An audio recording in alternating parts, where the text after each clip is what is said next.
Hello ఎవరన్ అయితే చాలామంది అడుగుతుంది ఏంటంటే రన్నింగ్ ఇంత టైంలో పడుతుంది అంత టైంలో పడుతుంది చాలా ఎక్కువ పడుతుంది అని చెప్పేసి అది అమ్మాయిలు కానీ అబ్బాయిలు కానీ అందరు పెడుతున్నారు. దీని గురించి ఈ వీడియోలో చెప్తాను. దానికంటే ముందు ఒక చిన్న ఇన్ఫర్మేషన్ చెప్తాను. ఎందుకంటే అంటే నేను రీసెంట్గా ఎయిర్పోర్ట్ దగ్గర అంటే మా బ్యాచ్ వాళ్ళ దగ్గరనే చూసింది ఏంటంటే ఒక అబ్బాయిని అంటే అమ్మాయిని ఇండివిజువల్ వేరే వేరే వాళ్ళ నుంచి ఒకటి అబ్జర్వేషన్ ఏంటంటే నేను అంతకుముందు ఏం చెప్పినాను ఎస్ఎస్సి జీడీ కానిస్టేబుల్కి వచ్చేవాళ్ళు. సో మిడిల్ క్లాస్ వాళ్ళే అయి ఉంటారు. వాళ్ళ ఫ్యామిలీ సిచ్యువేషన్ బాగాలేక అది బీఎస్ఎఫ్ వచ్చినా ఐటీబీపీ వచ్చినా ఏదొచ్చినా జాయిన్ అవుతారని చెప్పిన కదా. అయితే ఈ ఇద్దరు క్యాండిడేట్స్ అయితే చాలా డిఫరెంట్. ఏంటంటే వాడికి ఏమో వాళ్ళ డాడీ ఆర్మీ రిటైర్డ్ అయిపోయి చనిపోయిండు. పెన్షన్ వస్తుంది ఒక 45 దాకా. అది వాళ్ళ మమ్మీ వీడు ఇద్దరే ఉంటారు. పెన్షన్ వాళ్ళ మమ్మీకి వెళ్ళిపోతుంది. ఇక ఈ వచ్చే మంత్లీ శాలరీ మొత్తం వీడికే. ఇక వీడు చూడు ఎంతలో ఎంజాయ్ చేస్తుండే అట్లా డబ్బులను విచ్చలవిడిగా యూజ్ చేస్తుండు. ఓకేనా, ఇది వీడి పరిస్థితి. అదే ఒక అమ్మాయి పరిస్థితి ఏంటంటే ఆ అమ్మాయి హాస్టల్లో ఉండు అమ్మాయి అంటే హాస్టల్లో ఉండక ఆమె ప్రైవేట్గా రూమ్ తీసుకొని అంటే వాళ్ళ రిలేటివ్స్ తోటి రూమ్ తీసుకొని ఉంది. అంతేకాకుండా కొత్తగా స్కూటీ కూడా ఉంది. అంటే ఇప్పుడు మధ్యప్రదేశ్లో ఉంది కాబట్టి మధ్యప్రదేశ్లో స్కూటీ ఉంది. మళ్ళీ ఆ తర్వాత 2 to 3 years ఇక్కడ దగ్గర ఉంటుంది. వెళ్ళేటప్పుడు మళ్ళీ ఏం చేస్తారో తెలియదు. కానీ ఇక్కడ ఉన్నప్పుడు ఆమె ఏం చేసిందంటే శాలరీ కొని స్కూటీ కొని మళ్ళీ ఆమె అట్లేం చేస్తుంది. అంటే అందరి సిచ్యువేషన్ ఒకేలా ఉంటుందా? ఒకేలా ఉండదు. ఒక్కొక్కరి సిచ్యువేషన్ ఒక్కొక్క విధంగా ఉంటుంది. కొంతమంది ఏంటంటే పూర్ నుంచి వస్తారు. వాళ్ళు వచ్చే శాలరీ ఏంటంటే ఇప్పుడు సపోజ్ ఒక మంత్లీ మనకి 36-37 వేలు వస్తే దాంట్లో నుంచి వాళ్ళు ఒక 5 to 10,000 ఉంచుకొని రిమైనింగ్ అన్ని ఇంటికి పంపిస్తారు. అది కూడా ఇంటికాడే సరిపోదు. అంటే మన దాంట్లోనే ఒక్కొక్క డిఫరెంట్ క్యాండిడేట్స్ ఉంటారు. ఒక్కొక్కరి సిచ్యువేషన్ ఒక్కొక్క విధంగా ఉంటుంది. అంటే అంతకుముందు చెప్పిన కదా నేను, అందరూ మిడిల్ క్లాస్ వాళ్ళే మన లాంటి వాళ్ళే వస్తారు. ఎందుకు అంటే మన ఫ్యామిలీకి ఒక జాబ్ అయితే చాలా అవసరం కాబట్టి వస్తారని చెప్పినాం కదా. అలానే అని కాదు, కొంతమందికి ఇంట్రెస్ట్ ఉండి ఫ్యాషన్ ఉండి వచ్చిన వాళ్ళు ఉంటారు. ఓకేనా, కొంతమంది వాళ్ళ పర్సనల్గా అయ్యుండి వాళ్ళు కూడా వస్తారు. ఇది మాత్రం దృష్టిలో పెట్టుకోండి. ఏదో ఇట్లా ఎగ్జాంపుల్గా చెప్పదామని చెప్పేసి చెప్పినాను. అయితే ఇక మీరు వచ్చిన మ్యాటర్కి ఏంటంటే చాలామంది అడుగుతుంది రన్నింగ్ ఇంత టైంలో పడుతుంది అంత టైంలో పడుతుంది, ఎక్కువ టైంలో పడుతుంది తక్కువ టైంలో పడుతుంది అని చెప్పేసి చాలామంది ఇదొక గందరగోళం ఉన్నారు. ఇక ఈ రిజల్ట్స్ ఎప్పుడు వస్తుంది, అది గ్రౌండ్లో పెడతారా ఈవెంట్లో పెడతారా సెకండరీ, అది వస్తుంది, వచ్చేది ఎటు పోదు, అది వస్తుంది. అయితే ఇప్పుడు మీరు ఉన్న టైంలో ఏంటంటే ఈ రన్నింగ్ గురించి ఎక్కువ టెన్షన్ పడాల్సిన అవసరం లేదు. ఎందుకు చెప్తున్నా అంటే రన్నింగ్ ఈజీగా క్వాలిఫై అవుతారు. ఎవరైతే ఇప్పుడు ప్రాక్టీస్ చేస్తున్నారో అంతో కొంత ప్రాక్టీస్ చేస్తుంటారు. డైలీ పొద్దున ఈవినింగ్ అయితే చేస్తుంటారు. ఇప్పుడు లేదు అంటే పొద్దున చేసినా పర్లేదు, ఈవినింగ్ మీరు మళ్ళీ రన్నింగ్ డేట్ వచ్చినాక చేయండి. కనీసం మీరు ఒక 1 to 2 months అయితే రన్నింగ్ ప్రాక్టీస్ చేస్తుంటారు. మీకేంటంటే జస్ట్ ఒక బ్రీత్ కంట్రోల్ అయ్యేటట్టు చూసుకోండి. ఆ తర్వాత అది రన్నింగ్ ఇన్ టైంలో పడకున్నా ఓకే. ఇంకా కొంతమంది ఏంటంటే 24 నిమిషాల్లో పడుతుంది, 25 నిమిషాల్లో పడుతుంది, 26 నిమిషాలు పడుతుంది అంటారు. అంత మంచి టైం పడ్డప్పుడు కూడా మీరు మళ్ళీ కమెంట్ చేస్తున్నారు. అంత మంచి టైం పడ్డప్పుడు అడగాల్సిన అవసరం లేదు, చాలా మంచి టైమే అది. ఇక్కడ నీకు 24 క్వాలిఫై అయిపోతే మనకి 26, 27 పడ్డా నో ప్రాబ్లము. ఎందుకో కూడా చెప్తాను. అమ్మాయిలు కూడా అంతే, అమ్మాయిలు ఇండివిజువల్గా టైం పెట్టి వాళ్ళు కూడా అడుగుతున్నారు. అయితే ఏంటంటే ఇక్కడ పెట్టిన టైము ఇక్కడ ఉన్న టైంని అక్కడనైతే అసలు కంపేర్ చేసుకోకండి.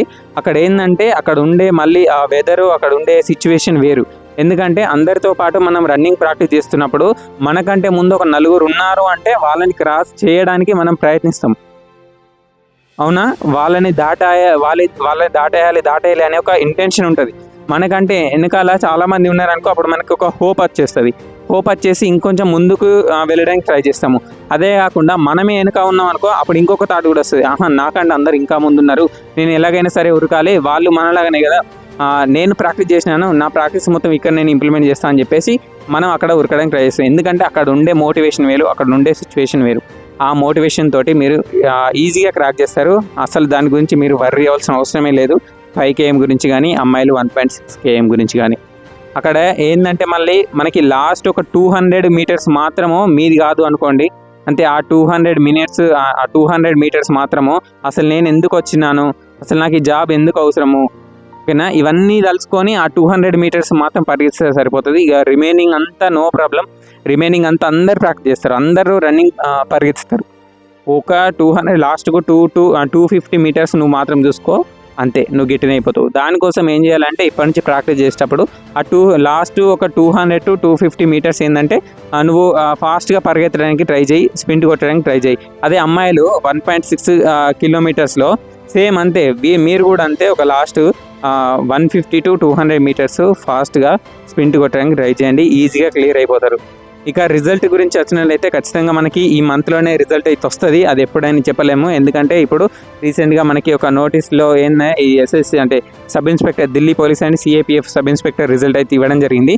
ఇక నెక్స్ట్ ఉంది ఈ జీడీ కానిస్టేబుల్ రిజల్ట్. డెఫినెట్గా ఇది కూడా ఇస్తారు ఈ రాబోయే 1 వీక్లో 2 వీక్ 1 వీక్లో అయితే డెఫినెట్గా రావడానికి ఛాన్స్ ఉంది. కానీ మనకి ఈ జూన్లోనైతే ఈవెంట్స్ ఉండడానికి అయితే ఛాన్స్ అయితే హైగా ఉన్నాయి. కాబట్టి మనకి ఈ రన్నింగ్ డేట్ అయితే ఎంత ఇస్తాడో కూడా తెలియదు. ఉన్న టైంని అయితే యూటిలైజ్ చేసుకోవాలి అప్పటికి. కాబట్టి ఇప్పటి నుంచే ప్రాక్టీస్ చేసుకోండి. ఇంతే, ఎక్కువ కూడా చెప్పదలుచుకోలేదు. ఇంకేమైనా ఇన్ఫర్మేషన్ వస్తే నేను డెఫినెట్గా అప్డేట్ ఇస్తాను. ఇక ఆర్పిఎఫ్ గురించి నేను డ్యూటీస్ ఎలా ఉంటాయి, ఈ శాలరీస్ ఎలా ఉంటాయి అవి చెప్పలేను. ఎందుకంటే ఒక వ్యక్తి ఒక స్ట్రీమ్లో పర్ఫెక్ట్గా ఉన్నప్పుడు ఆ స్ట్రీమ్లో మాత్రమే చెప్పగలుగుతాడు. ఇప్పుడు నేను ఎస్ఎస్సి జీడీ కానిస్టేబుల్కి ఉంది, ఓకేనా.